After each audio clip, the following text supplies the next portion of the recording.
الرحيم وابتلوا اليتامى حتى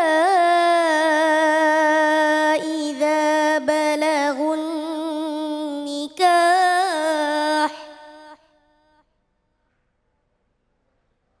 فإن آنستم منهم رشدا فادفعوا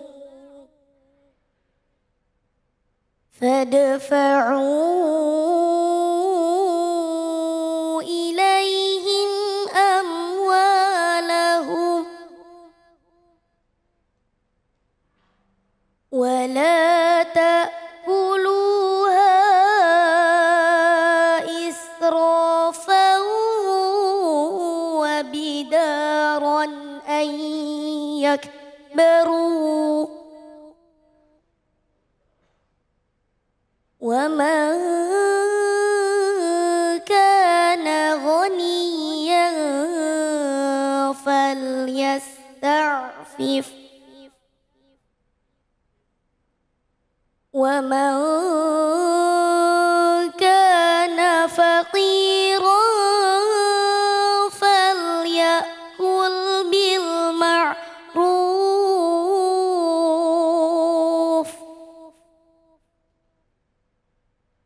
فإذا دفعتم إليهم أموالهم فأشهدوا عليهم وكفى بالله حسيبا صدق الله العظيم.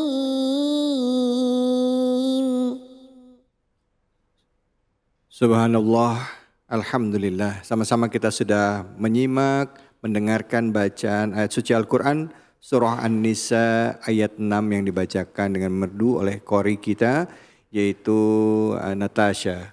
Terima kasih banyak Natasha dan langsung saja kita simak kajian tafsirnya bersama dengan Kiai Haji Abdul Mu'izz Ali. Silahkan Kiai, fadhol.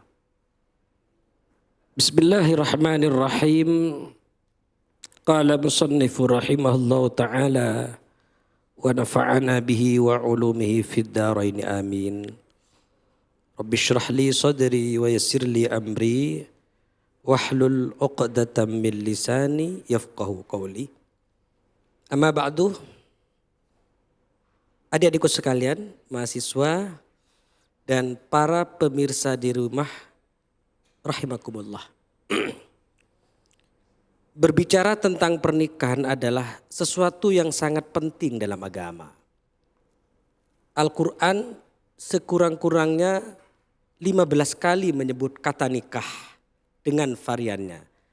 Baik menggunakan kata tazwij atau nikah.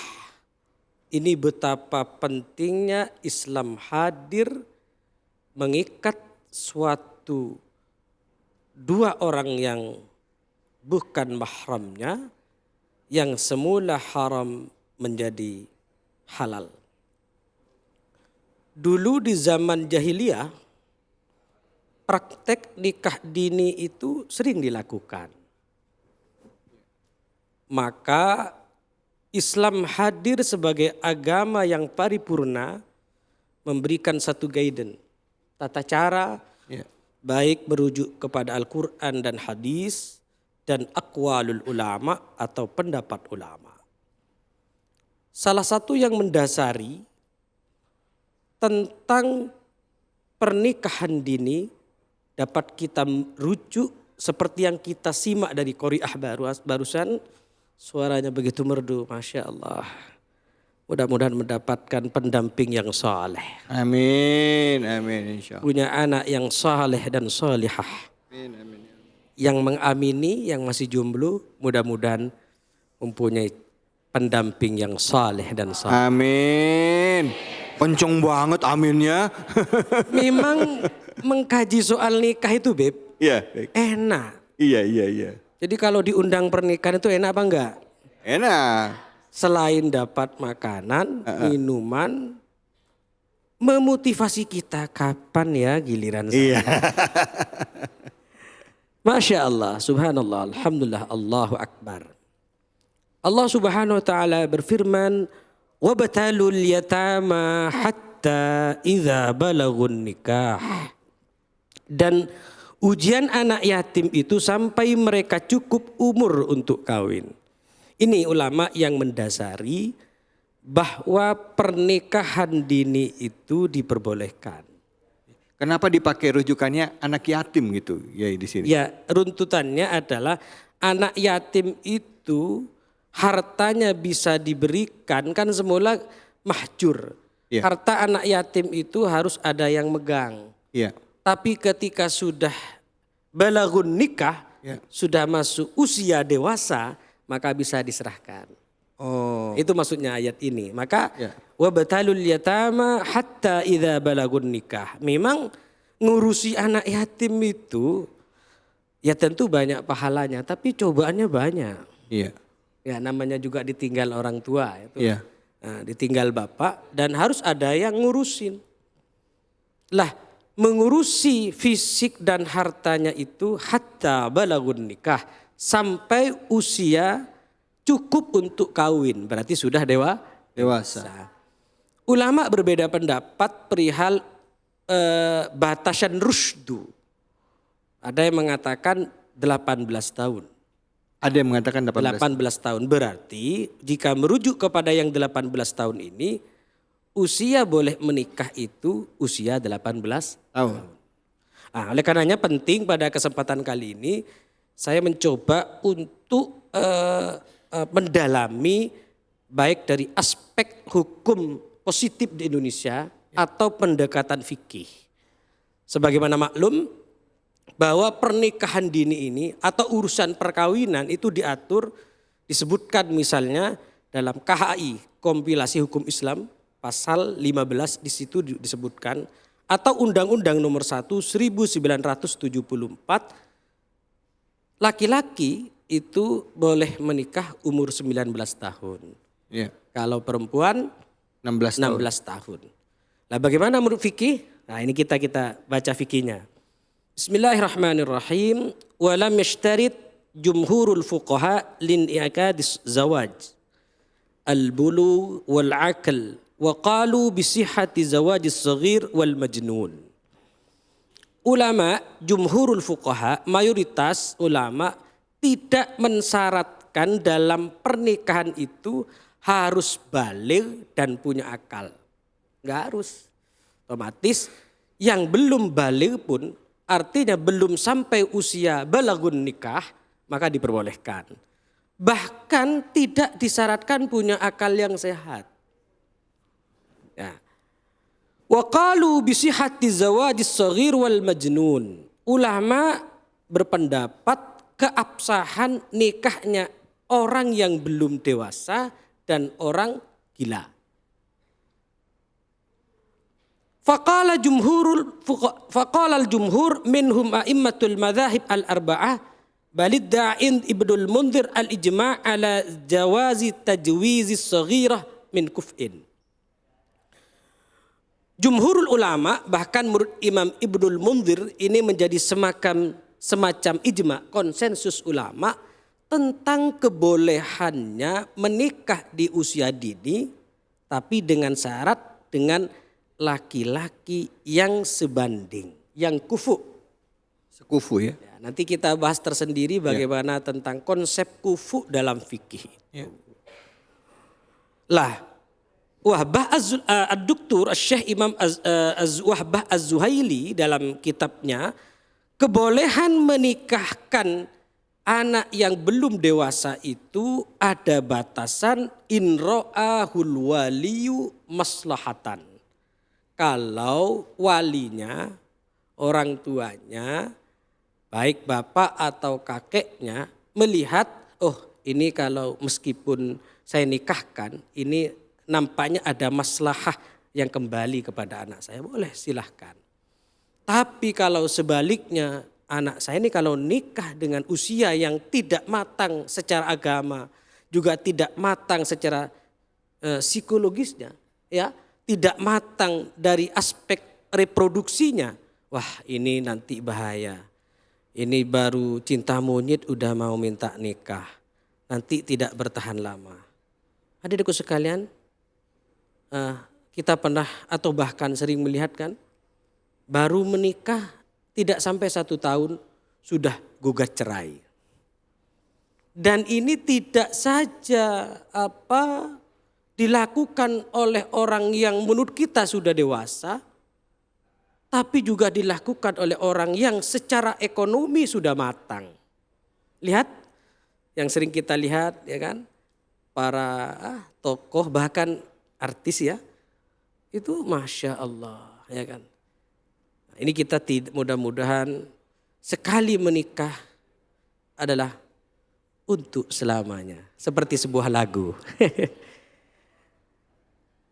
Adik-adikku sekalian, para pemirsa di rumah, pada kesempatan ini saya juga ingin menjelaskan tentang konsep kafaah dalam pernikahan. Ulama mengatakan bahwa harus sebanding itu, harus kufu itu bukan menjadi rukun nikah, hanya menjadi syarat. Artinya kalau tidak, misalnya tidak sebanding pun tetap sah nikahnya. Hanya saja Rasulullah SAW memberikan satu pandangan sekaligus bentuk cara bagi kita, nikahilah perempuan itu satu, li jamaliha wa li hasabiha, ya kan, kemudian li diniha, 4 itu kan, jamal jamal, kemudian turunannya siapa, kecantikannya, hartanya, kemudian agamanya. Tapi yang menjadi titik tekan, fadfar bidzatid din taribat yadak. Ya kan? Kita harus punya atensi yang lebih kuat untuk memilih calon itu adalah yang punya agamis. Agamanya kuat. Nun sewu. Nanti kalau jenengan ini sudah jadi bapak-bapak, ibu-ibu, sudah jadi orang tua, kalau ada 2 orang daftar, yang satu seorang direktur, tentu bayaran per bulannya sudah puluhan juta. Yang satu yang melamar adalah orang anak biasa tapi hafizul Quran. Kira-kira yang diterima siapa? Yakin. Jawab Hafiznya pelan. Hafiz. Yakin. Jadi yang satu Hafiz. Satu Hafiz. Yang satu lagi yang lamar direktur. Perusahaan besar. Pengusahaan besar. Gantengnya sama ya? Gantengnya sama. Gantengnya sama. Ayo, pilih Kira-kira siapa yang didahulukan? Ayo. Ada yang bilang Hafiz, pengusaha yang Hafiz ya? Iya. Pengusaha yang Hafiz. Saya ingin cerita sedikit. Dulu di Persia itu, sekarang Iran, ada seorang gubernur, ya, kemudian menjadi qadhi, berarti gubernur sekaligus kiai lah kira-kira. Punya anak cantik semata wayang, luar biasa. Apa yang terjadi? Dia malah menikahkan putri satu-satunya itu dengan orang asli India yang warna hitam kulitnya. Ya kan? Sebab ia melihat bahwa lebih baik punya menantu yang agamanya kuat, sudah lulus S1 apalagi sampai doktor, daripada punya menantu yang mohon maaf sekedar kaya. Ini ada kaitannya dengan pandangan Syekh Zainuddin Al-Malibari dalam kitab Fathul Mu'in. Bahwa beliau menjelaskan kekayaan itu adalah zillun zail. Hanya sekedar fata morgana lah. Makanya ahlul muru'ah wal basair, orang yang lebih mengedepankan akhlak dan agama tidak mensyaratkan dalam pernikahan itu harus kaya sama kaya. Bisa jadi ya secara ekonomi memang pas-pasan, tapi ya hafizul Quran. Bisa jadi calon kita itu tidak cantik-cantik amat, tapi sudah juara lomba baca Al-Quran tingkat nasional. Allah, amin. Bisa jadi calon kita ini gak tampan-tampan amat, tapi baca kitab kuningnya top chair. Yes. Nah, ini yang kita. Lah kita ini para jamaah sekalian, adik-adikku sekalian. Sekarang ini saya ingat sebuah dawuh kiai saya, Nun Sewu Habib. Saya punya guru namanya Al-Maghfurlah, Kiai Haji Abdul Alim bin Abdul Jalil. Pengasuh Pondok Pesantren Sidogiri Pasuruan Jawa Timur. Waktu saya ngaji tafsir Jalalain, beliau dengan bahasa Indonesia, bahasa Jawa kalau saya terjemahkan ke bahasa Indonesianya begini. Ya kalau cari yang cantik, kaya, kemudian turunan orang baik, agamanya kuat, ya nanti di surga. Yes. Ya kita carinya nggak komplit-komplit amat lah, nggak apa-apa lah, cantik-cantik dikit, yang penting duhanya rajin. Nggak apa-apa lah nggak kaya-kaya amat, yang penting baca Al-Qur'annya fasih. Nggak apa-apa lah turunannya orang biasa lah, yang penting bisa baca kitab kuning. Kalau cari yang cantik, anaknya gubernur, sudah S2, hafal Quran, ya nanti di surga itu. Allah. Jarang, artinya jarang kita temukan yang 4 itu. Cantik, kaya, turunan orang baik, dan agamis. Allah. Demikian sekedar pengantar sekaligus penjelasan tentang ayat wabatalul yatama hatta idza balagun nikah. Demikian. Baik. Terima kasih banyak Kiai. Cuman tadi masih ada mengganjal satu pertanyaan Kiai. Yang itu tadi kalau memang pernikahan usia dini nggak boleh, kok ada kesan cerita yang kita dapatkan bahwa Rasulullah SAW dijodohkan atau dinikahkan dengan Bunda Aisyah itu di saat Bunda Aisyah masih anak-anak gitu Kiai. Silakan Kiai, mohon dijelaskan gitu Kiai. Baik, terima kasih. Waktunya singkat ya Kiai ya. Betul. Ini hadis riwayat Imam Bukhari Muslim. Suatu saat Rasulullah bermimpi diperlihatkan wajah Sayyidah Aisyah sebanyak 2 kali malaikat membawa Sayyidah Aisyah itu dan sambil mengatakan ini adalah istrimu. Berarti ini satu, ini perintah, ini kekhususan Nabi. Nabi diperintah mimpi 2 kali untuk menikah Aisyah, Sayyidatuna Aisyah radhiyallahu anha. Yang kedua, sebenarnya Nabi tidak ingin, tapi keluarga Nabi, kerabat Nabi waktu itu yang mendorong. Karena waktu itu Nabi Muhammad baru ditinggal istri tercintanya, Sayyidatuna Khadijah radhiyallahu anha. Dan yang ketiga hikmah dari pernikahan Nabi dengan Sayyidatuna Aisyah itu adalah Sayyidatuna Aisyah menjadi sumber hukum dalam Islam. Banyak meriwayatkan hadis dari baginda Rasul Muhammad sallallahu alaihi wasallam. Baik, terima kasih banyak Kiai. Mungkin itu bahasannya nggak bisa singkat ya Kiai ya. Banyak yang sebenarnya harus kita bahas lagi tentang itu, tapi karena keterbatasan waktu. Tapi sekali lagi Kiai, terima kasih banyak. Kiai ini aktivitasnya begitu banyak ya. Selain beliau juga di MUI, beliau juga aktif juga di lembaga dakwah pimpinan besar Nahdlatul Ulama. Terima kasih banyak atas waktunya Kiai. Sekali lagi pemirsa jangan kemana-mana. Lanjut lagi hanya di sini di Cahaya Hati Indonesia.